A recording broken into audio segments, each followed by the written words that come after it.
Good day all. This week GBP USD technical analysis. Okay. This week also is a good setup is in the GBP USD.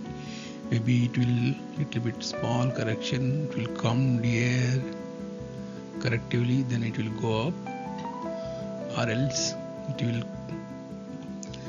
will come up to this zone also.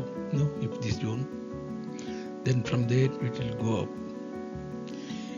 Initially, if you can go sale setup also, if you get any sale setup small, it will come here.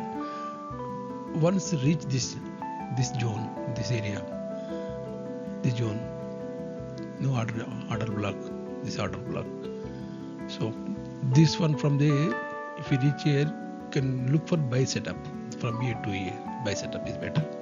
Thank you.